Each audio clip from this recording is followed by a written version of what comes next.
Selamat petang, salam sejahtera. Terima kasih kerana bersama dengan saya di Nazilin Unity Channel. Petang ini saya nak ulas kepada anda semua bahawa Anwar Ibrahim akan kekal sebagai Perdana Menteri sehingga akhir penggal ini. Sebelum kita teruskan ulasan hangat ini, jangan lupa tinggalkan komen anda, tekan butang subscribe untuk mendapatkan isu-isu terkini daripada channel saya ini. Baiklah, saudara-saudara sekalian, ramai orang yang kononnya menjangkakan, termasuk hati awam, meramalkan Anwar Ibrahim akan tumbang pada bila-bila masa.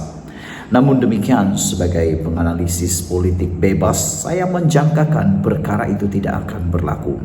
Mustahil untuk Anwar Ibrahim tumbang di tengah jalan untuk kali ini. Meskipun ada yang mengatakan bahawa Anwar Ibrahim bakal tumbang, termasuk hati awam.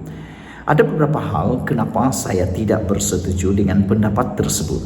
Pertama sekali, kerana Anwar Ibrahim kini memiliki kali pertama sejak 2018, bukan sebelum ini. Inilah kali pertama seorang Perdana Menteri mendapat sokongan majoriti 2/3 di Dewan Rakyat.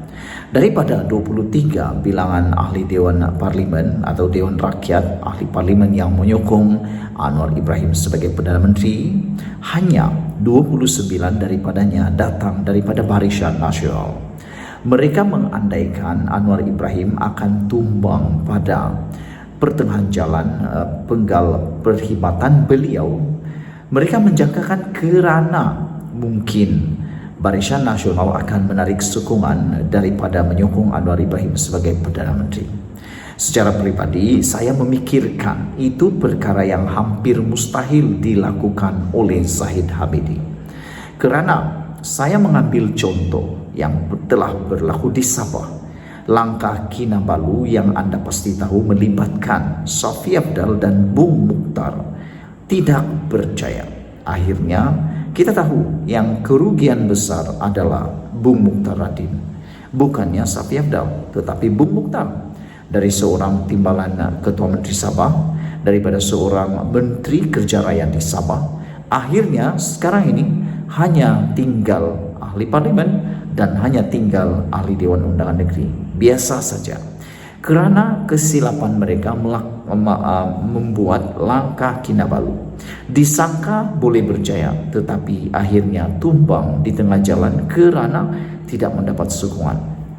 Jadi, saya memikirkan perkara itu kalau diulang oleh Barisan Nasional di peringkat Putrajaya, saya fikir ianya akan berulang lagi langkah Kinabalu 2.0 yang gagal, yang mana tidak mendapat sokongan ahli Dewan Undangan Negeri Sabah. Bagi di Persekutuan pula, kalau Zahid Hamidi cuba merancang untuk menarik sokongan kepada Anwar Ibrahim kerana kes Najib dan kes beliau sendiri, kerana kita tahu hari ini telah dilaporkan bahawa Zahid Hamidi mengemukakan permohonan untuk pembatalan kes beliau. Jadi, ada orang kata ini mungkin satu ugatan baru, ada orang kata mungkin ini satu cabaran baru buat Anwar Ibrahim dalam mempertahankan kerajaan perpaduan. Tetapi pada pendapat saya, ianya tidak akan mempengaruhi kerajaan perpaduan yang dipimpin Anwar Ibrahim. Hal ini kerana selain daripada ulasan saya tadi, alasan saya bahawa Zahid Hamidi tidak mahu berulangnya pengalaman Bung Mukhtar Radin yang mana kehilangan jawatan. Kalaulah Zahid Hamidi merancang untuk melakukan langkah menarik sokongan itu, saya fikir beliau sedang menggadaikan, merisikokan jawatan timbalan Perdana Menteri yang mana diperoleh oleh beliau, meskipun mereka adalah orang yang sedikit kerusi di Dewan Parlimen. Bukankah satu perkara yang amat merugikan kepada Zahid sekiranya beliau cuba merisikokan jawatan tersebut? Ditambah pula, Zahid nak gabung dengan siapa? Takkanlah nak gabung dengan Perikatan Nasional. Kerana sebelum ini Muhyiddin Yassin pun berulang kali mengecam gabungan Zahid Hamidi dan Anwar Ibrahim. Takkanlah Muhyiddin nak pula meludah ke langit terkena muka sendiri yang selama ini cuba mengejek gabungan Anwar Ibrahim dengan Zahid Hamidi. Saudara-saudara sekalian, selain daripada itu, saya memikirkan Perikatan Nasional tidak akan menerima Barisan Nasional kecualilah mereka sanggup untuk meludah ke langit kena muka sendiri. Itu kalau mereka sanggup. Selain daripada itu, saya pikir Zahid Hamidi juga sedang mempertimbangkan kalau tiada sokongan daripada parti Blok Borneo. Sebelum kita teruskan, apa pendapat kamu? Adakah Blok Borneo akan menyokong Zahid Hamidi sekiranya beliau menarik sokongan daripada kepimpinan Anwar Ibrahim? Sila tinggalkan komen. Tapi kalau kamu tanya pada saya, Anda tanya kepada saya tidak setuju. Karena setakat ini, setelah beberapa orang Perdana Menteri, selepas 9 orang Perdana Menteri, dan ini adalah Perdana Menteri yang pertama paling banyak meluluskan perjanjian ME 63 Sabah Sarawak dengan Melayu. Ini menunjukkan bahwa Anwar Ibrahim telah berjaya memikat Blok Borneo. Amat mustahil dan amat susah kita terima kalau tiba-tiba GPS dan GRS berpaling tada.